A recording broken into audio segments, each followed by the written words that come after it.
Donc, bonjour, Luc Fournier, je suis conseiller en communication au DPCP. Je suis en compagnie de Maître Ghislain Galland, procureur aux poursuites criminelles et pénales dans la région de Gatineau.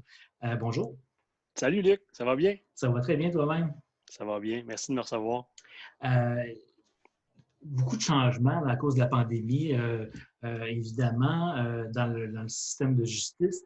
D'abord, comment est-ce que vous vous êtes adaptés, là, les procureurs, dans je dirais, les premiers jours là, de la pandémie, ou du confinement, à tout le moins, pour continuer à travailler au moins avec les dossiers urgents? La Cour du Québec, là, en fait, a fait connaître là, rapidement quels étaient pour être les dossiers qui n'allaient pas pouvoir être reportés dans le cadre de ce plan de continuité-là. Je te donne des exemples de ça, Luc, de dossiers qu'on savait à la base qui ne seraient pas reportés. Euh, Par exemple, tout ce qui concerne l'émission des mandats de perquisition, d'emblée, ça a été considéré urgent, donc on savait qu'il n'y aurait pas de report à ce niveau-là. On parle également des premières comparutions des personnes détenues devant un juge. Donc ça non plus, ce n'était pas pour être reporté. Également, tout ce qui a rapport aux enquêtes sur remise en liberté. Ça aussi, là, ce sont des dossiers qui ont continué d'être traités là, malgré toutes les conséquences là, qui ont découlé de cette pandémie-là. Puis, il y a aussi, à certaines occasions, des enquêtes préliminaires et puis des procès qui avaient déjà été fixés, qui ont été considérés assez urgents pour être traités quand même. Et ça, c'est prévu aussi au plan de continuité que dans ces cas-là précis, en matière d'enquête préliminaire ou de procès, lorsque le juge de concert avec les parties là, considère que c'est une situation qui était suffisamment urgente pour être entendue, ce sont des dossiers qui ont quand même procédé comme prévu. Ça, mais à ce moment-là, il fallait trouver des façons alternatives là, d'être présent à la cour, ne serait-ce que virtuellement. C'est là que la créativité est Oui, entrée en jeu, finalement. Comment ça s'est déroulé? Est-ce qu'il y a eu des. Bon, il y a eu des présences virtuelles. Explique-nous ça un petit peu. bien, les témoignages par visioconférence, il y en a toujours un peu eu quand même, en tout cas depuis plusieurs années, là, depuis que la technologie est rendue disponible. Il y a moyen, dans certaines circonstances, de faire entendre des gens par visioconférence, par visiotémoignage. Exception là, à la règle habituelle qui veut que les gens se déplacent à la cour pour rendre témoignage. Là, c'est sûr que dans les circonstances actuelles, disons que la demande s'est faite sentir, mais de façon, je pense, exponentielle. Ça a amené là, les gens à user de toutes sortes de nouvelles stratégies ou de choses, en fait, qu'on n'avait jamais vraiment vues dans les salles de cours pour faire en sorte que les gens puissent quand même être entendus. Puis on a vu des exemples de ça un peu partout là, à travers la province, dans les différents bureaux du DPCP. En ce qui concerne l'ouest du Québec, je vais te dire, l'équipe de notre chef ici, là, Pierre-Olivier Gagnon, avec ses adjoints, on a essayé les gens ont essayé de mettre en place là, le plus de moyens possible pour essayer d'éviter les retards. Et on a vu, suite à cet effort-là, toutes sortes je vous dirais, je te dirais, de nouvelles innovations, disons, en matière de présence à la cour. On a même vu cette semaine, là, ça a été rapporté dans les médias, qu'un individu avait comparu là, devant le juge par Messenger. Je ne me souvenais pas d'avoir déjà vu ça, là, mais... et puis aussi, on a commencé aussi à utiliser de façon plus étendue un système qui était utilisé dans certains points de service dans le Grand Nord qui s'appelle WebRTC, une plateforme en ligne là, qui permet les auditions par visioconférence, mais on n'a pas besoin pour ce système-là d'être branché là, avec un ordinateur qui est relié spécifiquement avec le palais de justice dans lequel on veut témoigner. C'est vraiment une plateforme qu'on peut se servir à partir de n'importe quel appareil qui est muni d'une connexion Internet. Que ce soit un ordinateur, une tablette, un téléphone cellulaire, on se fait fournir un lien Internet, un peu comme l'application Zoom aussi que les gens ont appris à connaître, je pense, un peu plus par la pandémie. Oui. Mais on se branche et puis on est dans une salle de rencontre virtuelle à l'intérieur de laquelle là, tout le monde peut être entendu comme si on était en présence un de l'autre, tout le monde. OK, parce que c'est ça, on était en visio avant, on l'utilisait quand même, mais il fallait que le prévenu ou le témoin se déplace quand même dans un endroit où la visio était branchée. Alors que là, ces gens-là peuvent être chez eux finalement, puis faire Exactement. témoigner. Exactement, tu as bien résumé ça. Les gens peuvent effectivement être assis chez eux dans le confort de leur domicile ou n'importe où dans le monde, en autant qu'ils soient dotés d'un appareil qui est branché à Internet, ont accès à ça et peuvent là, témoigner de cette manière-là par ce système-là, qui est un système là, qui est quand même géré. En fait, c'est pas un système qui est public, c'est géré quand même de façon serrée par la magistrature. On doit fournir une adresse courriel à laquelle avec laquelle on entre en communication avec nous. C'est sur la base de cette adresse-là qu'on peut se brancher au système. Mais j'ai eu la chance de l'expérimenter moi-même dans les derniers jours. En fait, pas plus tard que la semaine dernière, j'ai participé là, à une continuation d'un procès qu'on avait déjà débuté. Donc, il y avait continuation qui était prévue pour une durée de 2 jours. Et on nous a annoncé là, quelques jours avant que ça ait lieu que finalement, la continuation se ferait via cette plateforme-là, WebRTC. Puis c'était une plateforme, je te dirais, dont j'avais jamais vraiment entendu parler. C'est sûr que ça vient avec son lot d'inquiétude là, quand on apprend quelques jours d'avance là, qu'on doit utiliser cette nouvelle plateforme-là. Puis ce qui était particulier, en fait, pour notre dossier, Luc, c'est que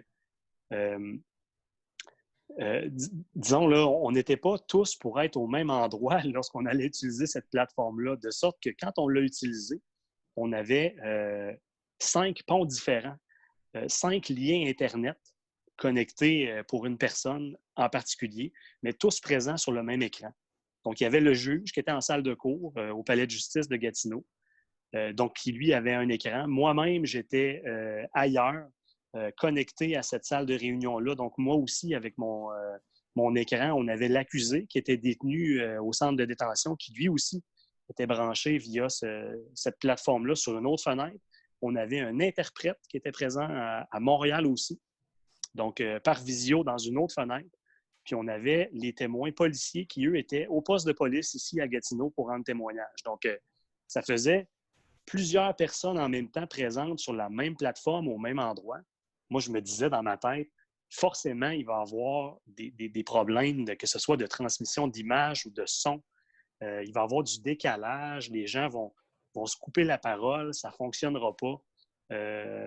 J'étais convaincu, moi, qu'on aurait à faire face à des problèmes techniques par rapport à ça, si bien même que même si je ne me suis pas déplacé en salle de cours pour aller faire cette continuation-là, je suis quand même allé au palais de justice, mais dans mon bureau, la porte fermée, tout seul, pour respecter les normes. Mais au moins, je m'étais dit, je vais être présent au palais de justice. Si jamais il y a un problème, je vais pouvoir me déplacer en salle de cours. Puis vois-tu, j'ai aucunement eu besoin de me déplacer en salle de cours pour aucun de ces 2 jours-là. Ça s'est super bien passé. J'ai été impressionné, je te dirais, par la qualité de ce service-là. Donc, il y avait peut-être quelques appréhensions là, face au changement ou au changement technologique qui s'en venait pour la justice. Puis ça a tellement chamboulé, ça a tellement été vite dans les dernières semaines que finalement, ces appréhensions-là sont tombées naturellement ou... Bien, en fait, il n'y avait pas un peu d'appréhension. Je pense qu'il y en avait quand même pas mal. Okay. Mais rapidement, je te dirais oui. À l'utilisation, ces appréhensions-là sont tombées. Puis, bien, regarde, aujourd'hui même, nous deux, on se parle via une plateforme comme ça, puis la qualité est super bonne. L'image aussi, pour te donner une illustration de ça, écoute, même dans notre continuation qu'on avait, il fallait qu'on procède à exhiber des documents à différents témoins. Moi, je me disais, ça va être un problème, ça, qu'on le veuille ou pas. Il y a quand même une distance. Comment je vais faire pour qu'un document que je vais exhiber à quelqu'un qui est devant son écran soit suffisamment clair pour qu'il puisse voir ça?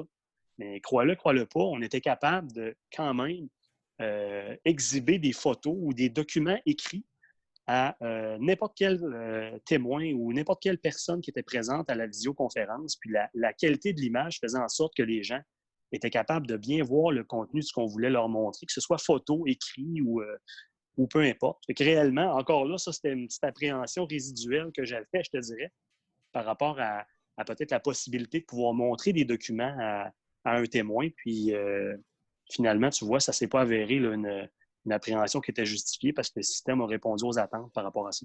Même chose aussi pour l'identification des personnes aussi. J'imagine des gens qui prennent part au procès, par exemple un témoin ou un accusé, faut que vous vous soyez sûr, hors de tout doute, que c'est bien la personne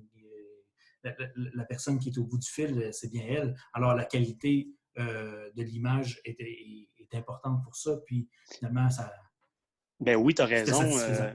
Tu as raison de le souligner. Puis, je te dirais, on voyait, même si on était satisfait du résultat, on pouvait voir que ça demeurait quand même une préoccupation pour le juge dans ce dossier-là en particulier, là, de s'assurer que tout au long des 2 jours de continuation qu'on a fait, que l'accusé ne perdait pas le fil de ce qu'on disait parce qu'il y avait eu une coupure momentanée ou quoi que ce soit. Puis offrait, je te dirais, de façon constante à la défense la possibilité de pouvoir suspendre pour aller clarifier peut-être certaines choses qui n'auraient pas été claires avec le client. Tout d'un coup, qu'il y aurait eu un manque à un niveau, que ce soit pour clarifier le contenu d'une pièce ou quoi que ce soit. Mais je te dirais que toutes ces précautions-là ou je te dirais, ces possibilités-là qui ont été offertes à la défense, justement, de suspendre, d'aller valider certaines choses, ça ne s'est pas avéré nécessaire parce que vraiment, là, le système était, comme on dit, là, sur la coche par rapport à ça. Il faut que les Ouais. 2 parties soient satisfaites, finalement, du déroulement. Puis, c'était le cas dans ce procès-là. Ben effectivement, puis même si c'était quelque chose de longue durée, avec beaucoup de témoins, avec beaucoup de ponts, c'est quand même pas fréquent qu'on soit autant de personnes que ça sur la ligne. Ben là, dans le fond, ça n'a même pas été un facteur, je te dirais, dans la qualité du produit dont on a pu bénéficier justement avec cette plateforme-là. Comment tu vois le post-COVID, l'après-confinement? Est-ce que ces technologies-là ou les cours virtuels vont continuer d'être utilisés? Puis c'est quoi l'avantage qu'on va avoir qu'on n'avait pas avant là, l'utilisation de ça? Moi, je pense qu'au niveau de l'après-COVID, je pense qu'il y a une possibilité, en fait, que certaines de ces technologies-là demeurent et puissent être utilisées peut-être un peu plus que ce qu'elles étaient utilisées avant. Je pense que dans certains cas, on va s'entendre. Ce n'est pas parce qu'on a accès à ces technologies-là que soudainement, il y a 2 fois plus de juges pour entendre les dossiers, il y a 2 fois plus de procureurs de la couronne pour les traiter ou d'avocats de la défense pour représenter les clients. Au niveau de ces ressources-là, ça demeure les mêmes, mais par contre, le fait pour un témoin, peu importe où il se trouve, de pouvoir témoigner à distance, je pense que c'est quelque chose qui est de nature peut-être à faciliter justement les délais de fixation de certains dossiers. Oui, faire concorder les agendas de tout un chacun, ça va être plus facile. S'il en manque un, bien, lui peut être représenté là, à distance. Exactement. Puis c'était difficile, je pense, c'était peut-être un peu plus difficile par le passé. Si on fait abstraction de ces technologies-là, c'est sûr que c'est plus difficile de rejoindre tout le monde, de regrouper tout le monde au même endroit, au même moment. Je pense qu'en ayant accès à des technologies comme ça, ben, ça permet justement peut-être je ne veux pas dire de raccourcir les délais d'audition des dossiers, mais à tout le moins de nous donner plus peut-être d'opportunités au niveau de dates possibles où on peut fixer des choses. Donc, assurément, je pense que ne serait-ce que pour ça, c'est peut-être quelque chose de positif là, dont on va pouvoir retirer de cette crise-là, à mon avis en tout cas. Ça va être à surveiller. Merci beaucoup, Maël Galland. Merci à toi, Luc. Salut. Salut.